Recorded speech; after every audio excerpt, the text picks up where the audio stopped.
पैसा एक भूत है।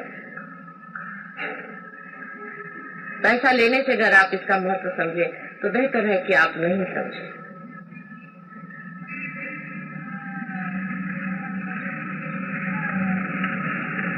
कोई भी पैसा देने से इसका महत्व आप नहीं समझ सकते।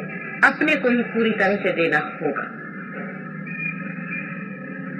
और वो देने में कितना मिलने वाला है। जो आप 7 गुणे खड़े हुए हैं वो तो एकदम साक्षात है।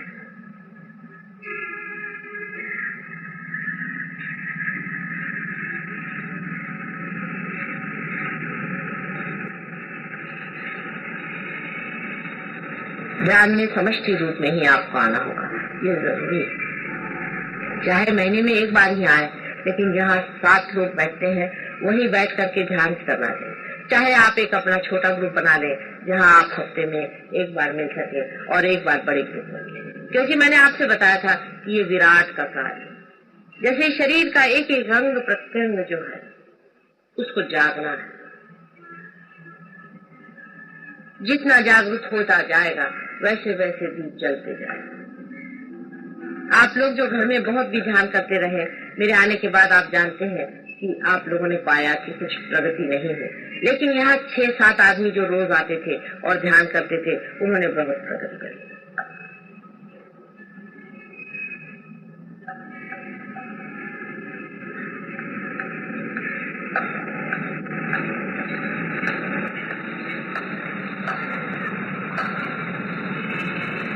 ध्यान में अगर आपकी आंखें फड़क रही हो तो समझ लेना चाहिए कि आज्ञा चक्र पे कोई चोट हो रही है।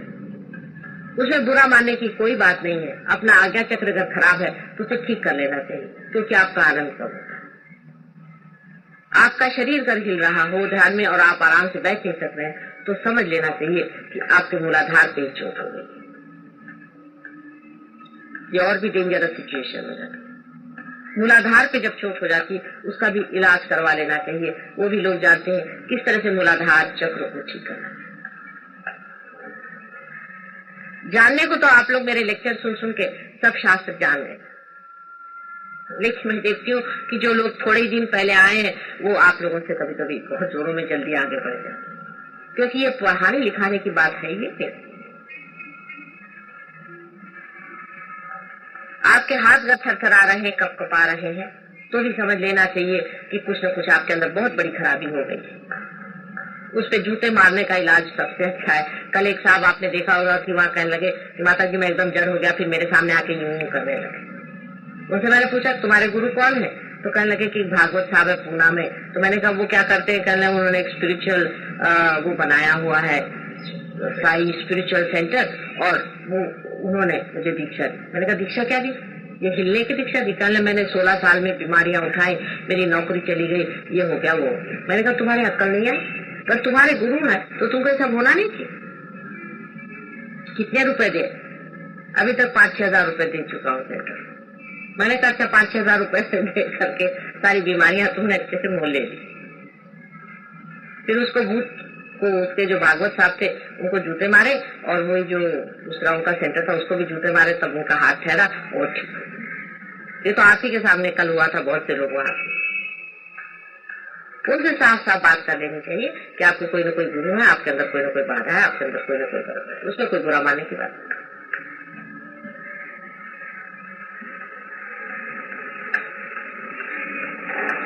लेकिन मैं देखती हूँ कि एक को जरा सी भी बाधा पकड़ती तो दूसरा बाधे वाला बराबर उसके साथ में खड़ा हो जाता, लाइन से वहां खिंच जाते हैं साथ में, और पता हो जाता है कि सारे बाधे वाले साथ बैठे। असल में ऐसा बैठना नहीं है, सबको अलग अलग बैठना चाहिए अधिकतर। जैसे कि कोई ग्रुप बना लेते हैं, बहुत गलत बात। जैसे कि थाने वाले आए तो थाने वाले साथ बैठ गए, फलाने आए, ऐसा आप अलग अलग बैठे, बहुत जरूरी। सब इकट्ठे होकर मत बैठे। दूसरी बात यह है कि जैसे कोई बुढ़े हैं उम्र में, ज्यादा है, बुजुर्ग है, कुछ बीच के हैं, कुछ छोटे हैं। छोटे बच्चों को तो ऐसी कोई विशेष बात है, लेकिन जो बीच के और ये लोग हैं ये सब अलग अलग बैठे। जो वृद्ध है वो जवान लोगों के साथ बैठे, जो जवान है वो वृद्धों के साथ बैठे। 4-5 जवान इकट्ठे हो जाए तो भी आफत हो जाएगी, और 4-5 बुढ़े इकट्ठे हो जाए तो भी आफत हो जाएगी। आप देख लीजिए, होता है। जवानी और बुढ़ापे की जो समझ है दोनों बांटने की थी, वो भी आप सामूहिक चेतना में बांट सकते हैं।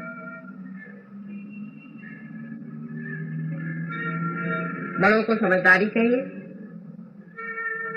विजडम चाहिए, जरूरी है, बहुत वाइज होना चाहिए, बड़प्पन चाहिए, बड़ा दिल चाहिए, और छोटों को मान्यता चाहिए, बड़ों का मानना चाहिए, और छोटों में एक्टिविटी ज्यादा होनी चाहिए बड़ों से। जिस चैतन्य शक्ति से सारी सृष्टि चल रही है वही आपके अंदर से बह रही है, ये आप जानते हैं। फिर जिन हाथों से, जिन पांव से ये चीज बह रही है उसको अत्यंत पवित्र रखना है। मेरा मतलब धोने धवाने से नहीं, इससे जो भी आप काम करें अत्यंत सुंदरता से, सुगमता से और प्रेम से होना चाहिए। सबसे बड़ी चीज प्रेम। ध्यान में गति करना यही आपका कार्य है और कुछ भी आपका कार्य नहीं, बाकी सब हो रहा है। और अगर आप में से कोई भी जब ये सोचने लगेगा कि मैं ये कार्य करता हूँ और वो कार्य करता है, तब आप जानते हैं कि मैं अपनी माया छोड़ती हूँ और बहुतों ने उस पर काफी चोट खाई। वो मैं करूँ, पहले भी मैंने आपसे बता दिया है कि कभी भी नहीं सोचना है कि मैं ये काम करता हूँ या वो काम करता हूँ। हो रहा है जैसे ये जा रहा है और आ रहा है। आप सब तरह से अकर्म में हैं।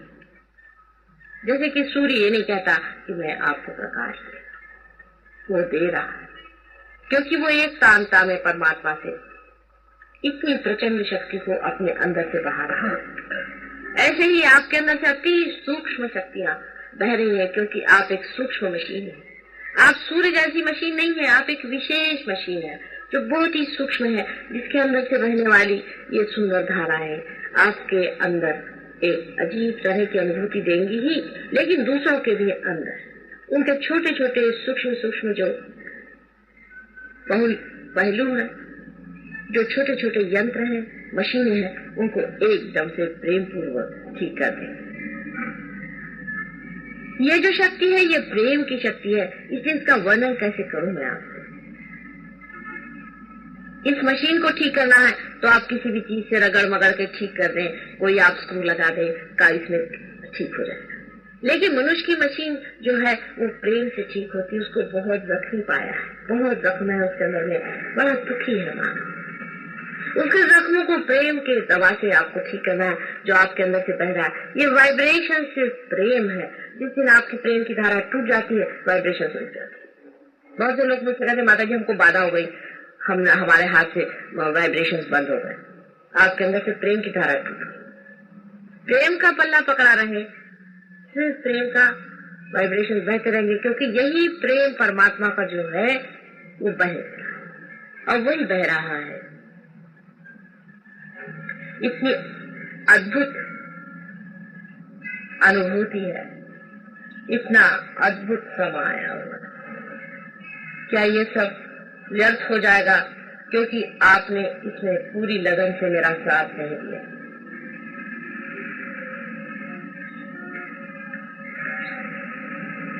हर एक बात आप खुद भी जान सकते हैं और न जानने पर मैं भी आपसे हर एक बात बताने के लिए हमेशा तैयार है।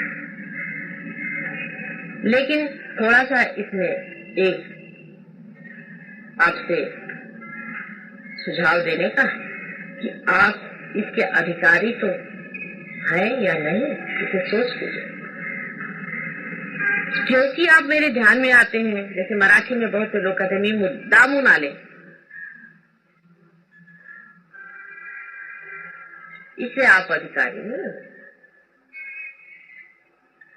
आप अधिकारी इसलिए होते हैं कि आपके अंदर वो गहराई आ गई। जैसे घाघर है, जितनी गहरी होगी उतना पानी उसमें समा जाएगा। अब वो गहरी नहीं है तो उसमें पानी डालने से क्या फायदा, वो तो सब पानी निकल जाएगा। अपनी गहराई आप ध्यान से बढ़ाइए, ध्यान पे स्थित होइए, ध्यान में जाइए। ध्यान में जो विचार आ रहे हैं उनकी ओर देखते ही साथ आप निर्विचार हो जाएगा।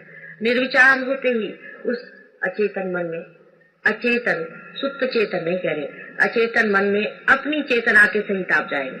आपकी चेतना, आपकी कॉन्शियसनेस खत्म नहीं होगी। वहां आप चेतना को जानेंगे। ये पहली मर्तबा इंसान के शरीर के अंदर हुआ है कि आप अपना भी शरीर जानते हैं और दूसरों का भी जानते हैं, और दूसरों के बारे में भी आप सामूहिक चेतना से जानते हैं कि इसके अंदर क्या हो रहा है। इसका महत्व अभी बहुत कम लोग जानते हैं, क्योंकि सब लोग मुझसे कहते हैं कि माता जी सबसे अगर आप रुपया ले तो सब लोग समझेंगे, क्योंकि लोग पैसों का महत्व मानते हैं। सभी सहजियों से विनती है, हमारे इस चैनल को सब्सक्राइब करके सहज को फैलाने में हमारी मदद करें। जय श्री माता जी।